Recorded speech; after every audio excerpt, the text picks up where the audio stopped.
तो यहाँ पर हम आपके लिए पेपर कोड BPAG 174 सतत विकास के कुछ इंपॉर्टेंट क्वेश्चंस लेकर आए हैं जो आपके दिसंबर 2025 एग्जाम के लिए इंपॉर्टेंट हैं। तो आप लोग इस वीडियो को पूरा एंड तक देखिएगा।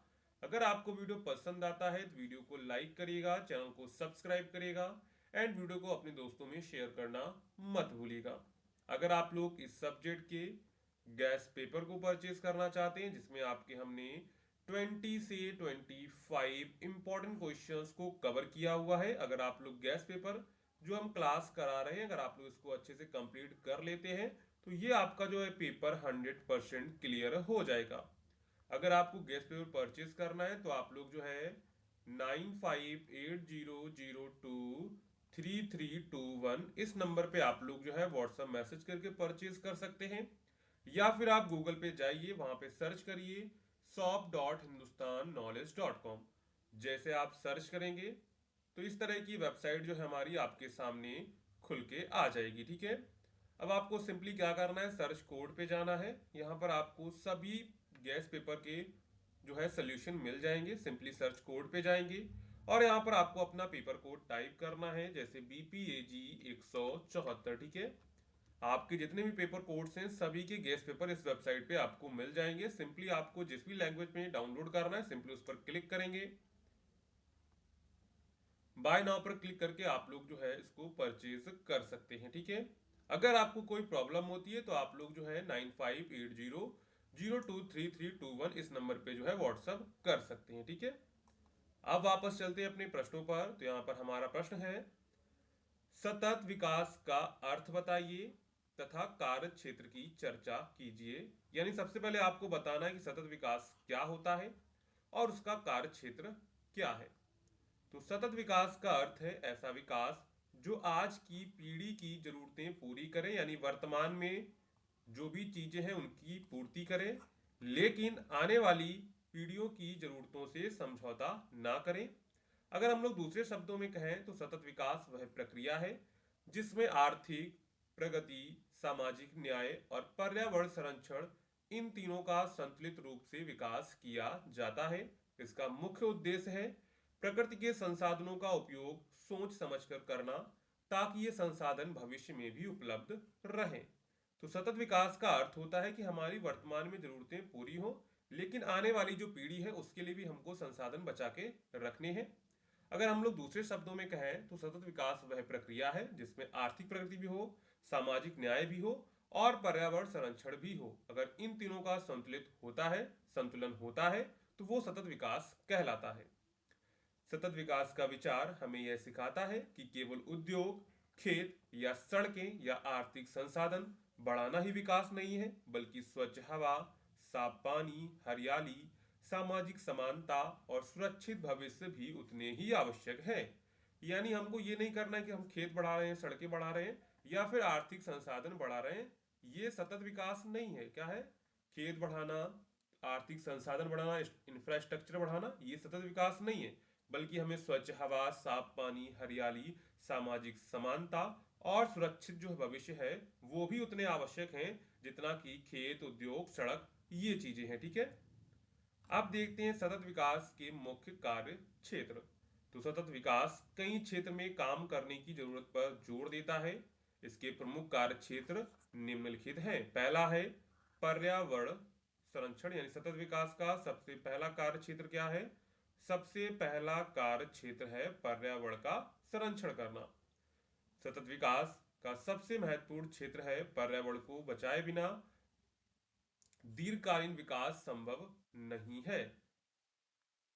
पर्यावरण संरक्षण के अंतर्गत जंगलों की रक्षा और पेड़ पौधों की संख्या बढ़ाना, प्रदूषण को कम करना, नदियों, तालाबों और जल स्रोतों को साफ करना, भूमि का सही उपयोग करना, जैव विविधता यानी कि बायोडायवर्सिटी का संरक्षण करना शामिल है। यदि प्रकृति संतुलित रहेगी तो मानव जीवन भी स्वस्थ रहेगा।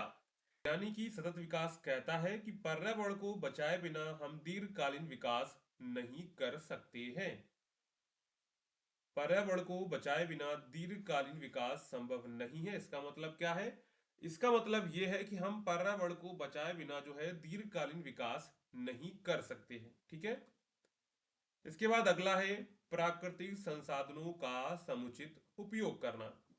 पृथ्वी पर मौजूद संसाधन जैसे पानी, मिट्टी, खनिज, जंगल, ऊर्जा आदि सीमित हैं, इसलिए इनका उपयोग सोच समझकर करना आवश्यक है। सतत विकास सुझाव देता है कि पानी की बर्बादी ना हो, मिट्टी का टकराव रोका जाए, यानी कि मिट्टी का कटाव रोका जाए, ऊर्जा के नवीकरणीय स्रोत जैसे सौर ऊर्जा, पवन ऊर्जा का उपयोग बढ़ाया जाए, खनिजों का जिम्मेदारी से और सीमित मात्रा में दोहन किया जाए, जिससे आने वाला जो भविष्य है वो भी उसका जो है उपयोग कर सके। इसके बाद आर्थिक विकास। तो सतत विकास आर्थिक प्रगति को भी महत्व देता है, लेकिन ऐसी प्रगति जो पर्यावरण को नुकसान ना पहुंचाए। तो सतत विकास क्या करता है? सतत विकास जो होता है वो आर्थिक प्रगति को महत्व देता है, लेकिन वो मानता है कि ऐसी प्रगति हो जो पर्यावरण को नुकसान ना पहुंचाए। इसमें शामिल है हरित उद्योग, पर्यावरण सुरक्षित तकनीक का उपयोग, ऊर्जा कुशल मशीनें, ग्रामीण और शहरी रोजगार के अवसर बढ़ाना। ठीक है। इसके बाद सामाजिक विकास। सतत विकास समाज को भी मजबूत बनाना चाहता है। इसमें सामाजिक समानता, शिक्षा, स्वास्थ्य और न्याय महत्वपूर्ण है। सामाजिक विकास के कार्य क्षेत्र शिक्षा का प्रसार करना, सभी लोगों के लिए स्वास्थ्य सेवाएं प्रदान करना, गरीबी उन्मूलन यानी गरीबी को हटाना, लैंगिक समानता, सुरक्षित और स्वच्छ जीवन, पर्यावरण। तो सतत विकास में क्या है? सतत विकास में ओनली पर्यावरण को बचाना शामिल नहीं है, बल्कि सामाजिक विकास करना भी उतना ही जरूरी है जितना कि पर्यावरण को संरक्षण करना जरूरी है। क्योंकि अगर हम लोग सामाजिक विकास कर लेंगे तो पर्यावरण संरक्षण अपने आप हो जाएगा। अगर हम लोग शिक्षा का प्रसार कर देंगे तो अपने आप हम लोग जो है पर्यावरण का संरक्षण कर सकते हैं। इसके बाद है जलवायु परिवर्तन से मुकाबला। तो तेजी से बढ़ते तापमान, ग्लेशियरों के पिघलने और मौसम के बदलाव से दुनिया को खतरे का सामना करना पड़ रहा है। सतत विकास जलवायु परिवर्तन को रोकने या कम करने के लिए, कार्बन उत्सर्जन को घटाने के लिए कहता है, वृक्षारोपण को बढ़ाने के लिए कहता है, स्वच्छ ऊर्जा को अपनाने जैसे कदमों पर जोर देता है। इसके बाद हमको सतत कृषि करनी चाहिए। कृषि क्षेत्र में भी संसाधनों का संतुलित उपयोग जरूरी है। सतत कृषि में कम रासायनिक खाद और अधिक जैविक खाद का उपयोग करना चाहिए। जल संरक्षण तकनीक को अपनाना चाहिए। फसल चक्र प्रक्रिया अपनानी चाहिए। मिट्टी का संरक्षण जैसी तकनीकों का उपयोग किया जाता है। तो यहाँ पर जो सतत विकास है वो क्या करता है? वो सतत कृषि को बढ़ावा देता है। इसके बाद जो है वो जलवायु परिवर्तन से मुकाबला करने के लिए हमको सुझाव देता है, सामाजिक विकास करने के लिए कहता है, आर्थिक विकास करने के लिए भी कहता है। इसके साथ में जो है प्राकृतिक संसाधनों का समुचित उपयोग करने के लिए कहता है, और साथ में जो है पर्यावरण संरक्षण करने के लिए कहता है। तो देखिए सतत विकास का अर्थ यही है कि हमको जो है पर्यावरण संरक्षण भी करना है और अपना जो है दीर्घकालीन विकास भी करना है। अगर हम लोग पेड़ को, पर्यावरण को बचाएंगे नहीं तो हम दीर्घकालीन विकास नहीं कर सकते हैं। और हमको प्राकृतिक संसाधनों का समुचित उपयोग करना है, जिससे आने वाली भविष्य की पीढ़ी भी उसका उपयोग कर सके।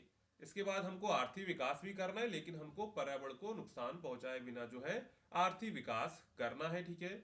इसके बाद हमको सामाजिक विकास करना है, जलवायु परिवर्तन से हमको मुकाबला करना है। इसके बाद जो है हमको सतत कृषि अपनाना है, हम कम रासायनिक खाद का उपयोग करें, अधिक से अधिक जैविक खाद का उपयोग करें। इसके बाद हम लोग निष्कर्ष लिखेंगे। सतत विकास केवल एक विचार नहीं बल्कि आज की आवश्यकता है। यह मनुष्य, प्रकृति और अर्थव्यवस्था के बीच संतुलन बनाकर एक ऐसा भविष्य तैयार करता है जिसमें सभी को समान अवसर मिले, स्वच्छ पर्यावरण मिले और सुरक्षित जीवन मिले। तो यहाँ पर देखिए सतत विकास क्या करता है? सतत विकास जो है ऐसा भविष्य तैयार करता है जिसमें सभी को समान अवसर मिलेंगे, स्वच्छ पर्यावरण मिलेगा और सुरक्षित जीवन मिलेगा। यदि हम संसाधनों का जिम्मेदारी से उपयोग करें और धरती की रक्षा करें, तभी हम आने वाली पीढ़ियों को भी सुख दे सकते हैं और उनका जो है सुरक्षित जीवन सुनिश्चित कर सकते हैं। ठीक है। तो यहाँ पर हमने पहला प्रश्न अच्छे से कवर कर लिया है। अगर आपको वीडियो पसंद आ रही हो तो वीडियो को लाइक एंड चैनल को सब्सक्राइब करना मत भूलिएगा। अगला प्रश्न है आपका, सतत विकास के औद्योगिक क्षेत्र दृष्टिकोण की व्याख्या कीजिए तथा सतत विकास लक्ष्यों को प्राप्त करने के तरीके सुझाइए। यानी हमको क्या बताना है? हमको बताना है सतत विकास के औद्योगिक क्षेत्र का दृष्टिकोण क्या है और सतत विकास के लक्ष्यों को हम लोग कैसे प्राप्त कर सकते हैं। सतत विकास का अर्थ ऐसा विकास जो वर्तमान पीढ़ी की जरूरतें पूरी करे लेकिन भविष्य की पीढ़ियों की जरूरतों से समझौता ना करे, जैसा कि हमने अभी ऊपर पढ़ा था। औद्योगिक क्षेत्र किसी भी देश के विकास का प्रमुख आधार है, क्योंकि अगर हम लोग इंडस्ट्रियल सेक्टर में ग्रोथ नहीं करेंगे तो हमारे जो कंट्री का यानी हमारे देश का क्या होगा, विकास नहीं होगा। यानी कि औद्योगिक क्षेत्र जो है किसी भी देश के विकास का आधार है, लेकिन उद्योगों के बढ़ते विस्तार से पर्यावरण को नुकसान, प्रदूषण और ऊर्जा की कमी और संसाधनों का अत्यधिक दोहन जैसी समस्याएं भी होती हैं। अगर उद्योग बढ़ेंगे तो उससे पर्यावरण को नुकसान पहुंचेगा, प्रदूषण बढ़ेगा, ऊर्जा की कमी होगी और संसाधनों का अत्यधिक दोहन भी होगा। इसलिए उद्योगों को सतत विकास दृष्टिकोण अपनाने की आवश्यकता है। तो यहाँ पर सतत विकास क्या कहता है, सतत विकास कहता है कि उद्योगों को जो है सतत विकास दृष्टिकोण अपनाना चाहिए। अब देखते हैं सतत विकास का औद्योगिक दृष्टिकोण क्या है।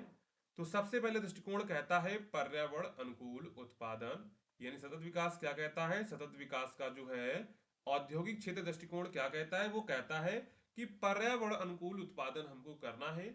उद्योगों को ऐसे तरीके अपनाने चाहिए जिससे कम प्रदूषण हो, इसमें स्वच्छ तकनीकें, कम धुआं छोड़ने वाले उपकरण, नवीकरणीय ऊर्जा का उपयोग और पुनर्चक्रण यानी कि रिसाइकलिंग शामिल हो।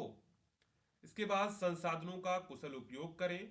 उद्योग में पानी, ऊर्जा और कच्चे माल का अपव्यय कम होना चाहिए। आधुनिक मशीनें, स्वचालन और ऊर्जा संरक्षण तकनीकें संसाधनों की बचत में मदद करती हैं। इसके बाद है स्वच्छ ऊर्जा का उपयोग। तो सौर ऊर्जा, पवन ऊर्जा, बायो एनर्जी जैसी नवीकरणीय ऊर्जा स्रोतों से उत्पादन किया जाए। इसमें जीवाश्म ईंधनों पर निर्भरता कम होती है और प्रदूषण भी घटता है। यानी कि उद्योगों में क्या होना चाहिए, स्वच्छ ऊर्जा का उपयोग होना चाहिए।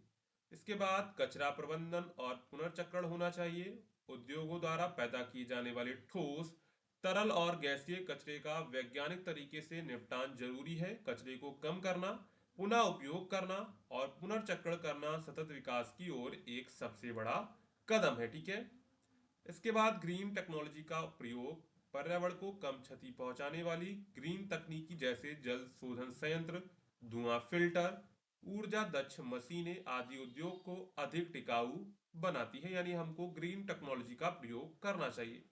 इसके बाद हमारा सामाजिक उत्तरदायित्व बनता है। उद्योग को समाज और पर्यावरण के प्रति जिम्मेदार होना चाहिए। वे पेड़ लगाएं, स्थानीय लोगों को रोजगार दें, स्वास्थ्य व शिक्षा के क्षेत्र में भी योगदान करें। ठीक है। तो यहाँ पर हमने देख लिया सतत विकास का औद्योगिक क्षेत्र दृष्टिकोण क्या है। उसका मानना है कि पर्यावरण अनुकूल उत्पादन करना चाहिए, संसाधनों का कुशल उपयोग करें, स्वच्छ ऊर्जा का उपयोग करें, कचरा प्रबंधन और पुनर्चक्रण प्रक्रिया को अपनाएं, ग्रीन टेक्नोलॉजी का उपयोग करें, सामाजिक उत्तरदायित्व को भी निभाए। ठीक है। इसके बाद है सतत विकास लक्ष्यों को प्राप्त करने के तरीके क्या क्या हो सकते हैं। शिक्षा और जागरूकता को बढ़ाना, पहला तरीका क्या है, शिक्षा और जागरूकता को बढ़ाना। दूसरा है नवीकरणीय ऊर्जा को बढ़ावा देना। तीसरा है कड़े पर्यावरण नियमों का पालन करना, स्वच्छ तकनीकों में निवेश करना, पानी और ऊर्जा की बचत करने वाले उपाय अपनाना, जैसे वर्षा जल संचयन, पानी का पुनः उपयोग, एलईडी लाइट, ऊर्जा दक्ष मशीनें। ये सभी कदम सतत विकास को बढ़ावा देते हैं। इसके बाद सामाजिक और निजी क्षेत्र का सहयोग, यानी सरकार, उद्योग, नागरिक संगठन, वैज्ञानिक मिलकर नीतियां बनाएं और उनका पालन करें। सामूहिक प्रयास से ही सतत विकास संभव है। यानी अगर हमको जो है सतत विकास के लक्ष्यों को प्राप्त करना है तो हमको शिक्षा और जागरूकता को बढ़ाना है, नवीकरणीय ऊर्जा को बढ़ावा देना है, कड़े पर्यावरण नियमों का पालन करना है, स्वच्छ तकनीकों में निवेश करना है, पानी और ऊर्जा की बचत करने वाले उपाय अपनाने हैं और सार्वजनिक और निजी क्षेत्र का सहयोग करना है। इसके बाद हम लोग यहाँ पे निष्कर्ष लिखेंगे। सतत विकास का औद्योगिक दृष्टिकोण बताता है कि विकास और पर्यावरण दोनों का संतुलन आवश्यक है। उद्योग अगर स्वच्छ तकनीकी संसाधनों का कुशल उपयोग करके और कचरा प्रबंधन अपनाएं तो वे पर्यावरण को नुकसान पहुंचाए बिना विकास कर सकते हैं। शिक्षा, जागरूकता, स्वच्छ ऊर्जा और सरकार उद्योग सहयोग से सतत विकास लक्ष्यों को प्राप्त किया जा सकता है। इस प्रकार उद्योगों का पर्यावरण हितैषी व्यवहार भविष्य की पीढ़ियों के लिए सुरक्षित और स्वस्थ दुनिया बनाने में मदद करेगा। ठीक है। तो यहाँ पर हमने देखा कि सतत विकास का औद्योगिक क्षेत्र दृष्टिकोण क्या था, और सतत विकास के लक्ष्यों को हम लोग कैसे प्राप्त कर सकते हैं। ठीक है, इसके बाद चलते हैं अगले प्रश्न पर। अगला प्रश्न है, सतत विकास में शिक्षा की भूमिका का परीक्षण कीजिए। सतत विकास का अर्थ है ऐसा विकास जो वर्तमान की आवश्यकताएं पूरी करे लेकिन भविष्य की पीढ़ियों की जरूरतों से समझौता ना करे। इसके लिए पर्यावरण संरक्षण, सामाजिक समानता और आर्थिक विकास तीनों का संतुलन आवश्यक है। इन सभी लक्ष्यों को प्राप्त करने में शिक्षा महत्वपूर्ण साधन है। शिक्षा मनुष्य को जागरूक, सक्षम और जिम्मेदार नागरिक बनाती है जो सतत विकास की दिशा में सही निर्णय ले सके। तो सबसे पहले क्या काम है शिक्षा का? शिक्षा का काम है जागरूकता और समझ विकसित करना। हमसे पूछा गया है प्रश्न में कि सतत विकास में शिक्षा की क्या भूमिका है, उसके बारे में आपको बताना है। तो सबसे पहले शिक्षा का काम क्या होता है? जागरूकता और समझ को विकसित करना। सतत विकास तभी सफल हो सकता है जब लोग पर्यावरण, प्राकृतिक संसाधन और सामाजिक मुद्दे को समझें। शिक्षा जल प्रदूषण, वायु प्रदूषण, वन की कटाई, जलवायु परिवर्तन आदि समस्याओं के कारण और समाधान समझाती है। लोगों में पर्यावरण संरक्षण के प्रति संवेदनशील पैदा करती है। शिक्षा छात्रों को ऊर्जा बचत, रिसाइकलिंग और स्वच्छता जैसे व्यवहार अपनाने के लिए प्रेरित करती है। तो सबसे पहला शिक्षा का काम क्या है? जागरूकता और समझ को विकसित करना। इसके बाद दूसरा काम है पर्यावरण शिक्षा का प्रसार करना। स्कूलों और कॉलेजों में पर्यावरण शिक्षा के माध्यम से युवा पीढ़ी में प्रकृति के प्रति जिम्मेदारी विकसित होती है। यह बताती है कि संसाधन सीमित हैं और उनका उपयोग सोच समझकर हमको करना चाहिए। छात्रों को पेड़ लगाना, जल संरक्षण, कचरा प्रबंधन जैसी गतिविधियों से जोड़ती है। शिक्षा जो होती है सतत जीवन शैली अपनाने की आदत बनाती है। तो दूसरा काम क्या है? पर्यावरण शिक्षा को प्रसार करना। तीसरा काम है शिक्षा का सामाजिक विकास में शिक्षा की भूमिका। तो सतत विकास केवल पर्यावरण की रक्षा नहीं है बल्कि सामाजिक समानता भी चाहता है। शिक्षा समाज में लैंगिक समानता को बढ़ावा देती है। शिक्षा गरीब और कमजोर वर्ग को आत्मनिर्भर बनाती है। शिक्षा स्वास्थ्य, स्वच्छता और पोषण के प्रति जागरूकता बढ़ाती है। शिक्षा समाज में असमानता और भेदभाव को कम करती है जिससे सामाजिक एकता मजबूत होती है। यानी सामाजिक विकास में भी जो है शिक्षा की भूमिका होती है। इसके बाद है आर्थिक विकास के लिए कौशल निर्माण कहाँ से होता है? शिक्षा से होता है। किससे होता है? शिक्षा से होता है। तो आर्थिक रूप से मजबूत समाज सतत विकास की ओर तेजी से बढ़ता है। शिक्षा लोगों को रोजगार योग्य बनाती है। शिक्षा आधुनिक तकनीक, उद्यमिता और नवाचार को प्रोत्साहित करती है। शिक्षा हरित अर्थव्यवस्था जैसे सौर ऊर्जा, पवन ऊर्जा, जैविक खेती आदि क्षेत्रों में कौशल तैयार करती है। शिक्षा बेहतर शिक्षा से उत्पादकता बढ़ती है और गरीबी कम होती है। तो ये सारी चीजें किससे होती हैं? शिक्षा से होती है, यानी कि एजुकेशन से होती हैं। इसके बाद शिक्षा हमको सिखाती है सतत उपभोग करना और उत्पादन की दिशा में प्रेरित करना। शिक्षा यह सिखाती है कि अनावश्यक चीजों की खपत कम करें, प्राकृतिक संसाधनों का उपयोग संतुलित तरीके से करें, पर्यावरण अनुकूल वस्तुओं का प्रयोग करें। उद्योगों और कंपनियों को भी पर्यावरण अनुकूल तकनीक अपनाने के लिए प्रेरित करती है। इसके बाद शिक्षा जो है वैज्ञानिक सोच और नवाचार को बढ़ावा देती है। शिक्षा वैज्ञानिक दृष्टिकोण को विकसित करती है जिसके कारण नई तकनीकें विकसित होती हैं जो पर्यावरण को नुकसान कम पहुंचाती हैं। अनुसंधान और नवाचार के माध्यम से स्वच्छ ऊर्जा, पुनर्चक्रण यानी कि रिसाइकलिंग और टिकाऊ कृषि पद्धतियां विकसित होती हैं। शिक्षा से ही जलवायु परिवर्तन जैसी वैश्विक समस्याओं से निपटने के लिए बेहतर समाधान मिलते हैं। तो ये सारी चीजें किससे होती हैं? शिक्षा से ही संभव है, यानी एजुकेशन से ही संभव है। इसके बाद सतत विकास लक्ष्यों को प्राप्त करने का आधार भी क्या है? शिक्षा ही है। ठीक है, संयुक्त राष्ट्र के 17 सतत विकास लक्ष्यों में शिक्षा का विशेष स्थान प्राप्त है। लक्ष्य जो चौथा है वो क्या है? गुणवत्तापूर्ण शिक्षा स्वयं एक सतत विकास लक्ष्य है। अन्य सभी लक्ष्यों जैसे गरीबी उन्मूलन, स्वच्छ ऊर्जा, जल संरक्षण, जलवायु कार्रवाई आदि को प्राप्त करने के लिए शिक्षा आधार का काम करती है। ठीक है, इसके बाद हम लोग यहाँ पे निष्कर्ष लिखेंगे। सतत विकास एक लंबी और निरंतर चलने वाली प्रक्रिया है और इसमें शिक्षा सबसे मजबूत आधार है। शिक्षा केवल ज्ञान ही नहीं देती बल्कि सोचने, समझने और जिम्मेदारी लेने की क्षमता भी देती है। जब व्यक्ति, समाज और सरकार शिक्षा से सशक्त होते हैं, तभी विकास, पर्यावरण, समाज और अर्थव्यवस्था तीनों क्षेत्रों में संतुलन हो पाता है। अतः स्पष्ट है कि सतत विकास की सफलता शिक्षा के बिना संभव नहीं है। तो यहाँ पर हमारा प्रश्न क्या था? हमारा प्रश्न था कि सतत विकास में शिक्षा की क्या भूमिका है। तो हमने यहाँ पर समझा कि जो सतत विकास में शिक्षा की भूमिका क्यों जरूरी है। ठीक है, इसके बाद चलते हैं अगले प्रश्न पर। तो यहाँ पर आपका अगला प्रश्न है, सतत विकास के स्वरूप, सिद्धांतों तथा विशेषताओं की चर्चा कीजिए। जो वर्तमान पीढ़ी की आवश्यकताओं को पूरा करे लेकिन भविष्य की पीढ़ियों की आवश्यकताओं को पूरा करने की क्षमता से समझौता ना करे, उसे कहते हैं सतत विकास। क्या कहते हैं? सतत विकास। देखिए, अगर सतत विकास से संबंधित कोई प्रश्न आता है, सबसे पहले आपको जो है सतत विकास की परिभाषा लिखनी है। इसमें आर्थिक विकास, सामाजिक विकास और पर्यावरण संरक्षण तीनों का संतुलन बना रहता है। सतत विकास का मूल स्वरूप तीन स्तंभों पर आधारित माना जाता है। पहला है आर्थिक स्थिरता, यानी संसाधनों का विवेकपूर्ण उपयोग कर आर्थिक प्रगति करना। दूसरा है सामाजिक समानता, शिक्षा, स्वास्थ्य, रोजगार आदि में सबके लिए समान अवसर देना। तीसरा है पर्यावरण संतुलन, यानी प्राकृतिक संसाधनों का संरक्षण, प्रदूषण को रोकना, जैव विविधता की रक्षा करना। ये सारी चीजें क्या हैं? सतत विकास के मूल स्वरूप के तीन स्तंभ माने जाते हैं।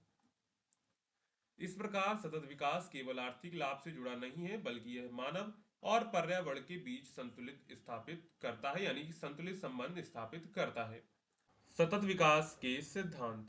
तो यहाँ पर सबसे पहला सिद्धांत है संसाधनों का विवेकपूर्ण उपयोग करना। यानी कि सतत विकास का पहला सिद्धांत क्या है? संसाधनों का विवेकपूर्ण उपयोग करना। प्राकृतिक संसाधन सीमित हैं, लेकिन इनका उपयोग सोच समझकर करना आवश्यक है। अनावश्यक दोहन से भविष्य की पीढ़ियां कठिनाई का सामना कर सकती है। इसके बाद है अंतः पीढ़ी समानता। इस सिद्धांत के अनुसार हमें अपने विकास के नाम पर प्रकृति का इतना दोहन नहीं करना चाहिए कि आने वाली पीढ़ियों को पर्याप्त संसाधन ना मिले, यानी आज का भी विकास हो और भविष्य भी सुरक्षित रहे। इसके बाद नवीकरणीय संसाधनों का संरक्षण। सतत विकास यह कहता है कि हमें सौर ऊर्जा, पवन ऊर्जा, बायोगैस जैसी नवीकरणीय ऊर्जा को बढ़ावा देना चाहिए, ताकि कोयला, पेट्रोल जैसे गैर नवीकरणीय संसाधनों का दबाव कम हो। ठीक है, इसके बाद सतत विकास कहता है प्रदूषण को नियंत्रित करना चाहिए। प्रदूषण को रोकना, पर्यावरण की गुणवत्ता को बनाए रखना सतत विकास का मूल सिद्धांत है। विकास का ऐसा मॉडल अपनाना चाहिए जो उद्योगों से निकलने वाले हानिकारक तत्वों को न्यूनतम कर सके। पांचवा है पर्यावरण मैत्री तकनीक का उपयोग करना। ग्रीन टेक्नोलॉजी, ऊर्जा सक्षम मशीनें, पुनर्चक्रण तकनीकी आदि सतत विकास के सिद्धांतों का महत्वपूर्ण हिस्सा है। इनसे उत्पादन बढ़ता है लेकिन पर्यावरण नुकसान नहीं होता है। इसके बाद जन सहभागिता। सतत विकास केवल सरकार का काम नहीं है, इसके लिए जनता की भी उतनी भागीदारी है जितनी सरकार की है। जैसे पानी बचाना, पेड़ लगाना, कचरा अलग करना और ऊर्जा की बचत करना। इसके बाद जैव विविधता का संरक्षण। वन्य जीव, पौधे, वन, नदियां प्रकृति के सभी घटक जीवन चक्र को चलाते हैं, इसलिए उनका संरक्षण सतत विकास के लिए अनिवार्य माना जाता है। अब देखते हैं सतत विकास की विशेषताएं क्या हैं। तो सतत विकास का क्या है? सतत विकास जो है दीर्घकालिक विकास दृष्टि रखता है। सतत विकास क्या करता है? दीर्घकालिक विकास दृष्टि रखता है। सतत विकास का लक्ष्य सिर्फ आज के फायदे देखना नहीं है, बल्कि आने वाले समय की सुरक्षा भी है। इसलिए यह विकास दीर्घकालिक विकास मॉडल का समर्थन करता है। दूसरा है मानव और प्रकृति का संतुलन बनाए रखना। यह विकास ऐसा संतुलित मार्ग सुझाता है जिसमें मानव की आवश्यकताएं भी पूरी हों और प्रकृति भी सुरक्षित रहे। इसके बाद संसाधनों का संतुलित उपयोग। सतत विकास का एक मुख्य गुण यह है कि यह संसाधनों के अंधाधुंध दोहन को रोकता है और उनके संतुलित उपयोग पर जोर देता है। इसके बाद है पर्यावरण संरक्षण को प्राथमिकता। सतत विकास अन्य प्रकार के विकास से इसलिए अलग है क्योंकि यह पर्यावरण की रक्षा को सर्वाधिक महत्व देता है। इसके बाद है समावेशी विकास। यह गरीब, महिला, किसान, मजदूर सभी सामाजिक वर्गों के लिए समान अवसर सुनिश्चित करता है। किसी भी समाज का विकास तभी सतत माना जाता है जब वह सभी को शामिल करे। इसके बाद स्वच्छ ऊर्जा पर आधारित विकास, सौर ऊर्जा, पवन ऊर्जा, जैव ईंधन जैसे स्वच्छ ऊर्जा सतत विकास की प्रमुख विशेषता है। इससे प्रदूषण कम होता है और ऊर्जा बचत होती है। इसके बाद तकनीक और नवाचार को बढ़ावा देना। सतत विकास कई नई तकनीक को अपनाने का समर्थन करता है, जैसे इलेक्ट्रॉनिक वाहन, ऊर्जा क्षम भवन, स्मार्ट खेती, पुनर्चक्रण मशीनें आदि। आर्थिक, सामाजिक और पर्यावरणीय तीनों क्षेत्रों में प्रगति। सतत विकास की खासियत यह है कि यह ऐसा विकास करता है कि जो है आर्थिक रूप से भी समृद्ध हो, सामाजिक रूप से भी समृद्ध हो और पर्यावरण का संरक्षण भी करे। इसके बाद हम लोग यहाँ पे निष्कर्ष लिखेंगे। सतत विकास आज के समय की सबसे बड़ी आवश्यकता है। यह विकास का एक ऐसा समग्र मॉडल है जिसमें पर्यावरण, अर्थव्यवस्था और समाज तीनों का संतुलित और समान विकास होता है। यदि हम संसाधनों का संरक्षण करें, प्रदूषण कम करें और प्रकृति के साथ सामंजस्य में रहें, तभी आने वाली पीढ़ियों के लिए एक सुरक्षित और समृद्ध भविष्य सुनिश्चित किया जा सकता है। तो आज की क्लास में हमने कुछ इंपॉर्टेंट क्वेश्चंस को डिस्कस किया हुआ जो आपकी एग्जाम के लिए इंपॉर्टेंट है। इसके बाद आपकी और भी क्लासेस आएंगी, तो आप लोग चैनल को सब्सक्राइब एंड जो है वीडियो को लाइक करना मत भूलिएगा। मिलते हैं नेक्स्ट वीडियो में।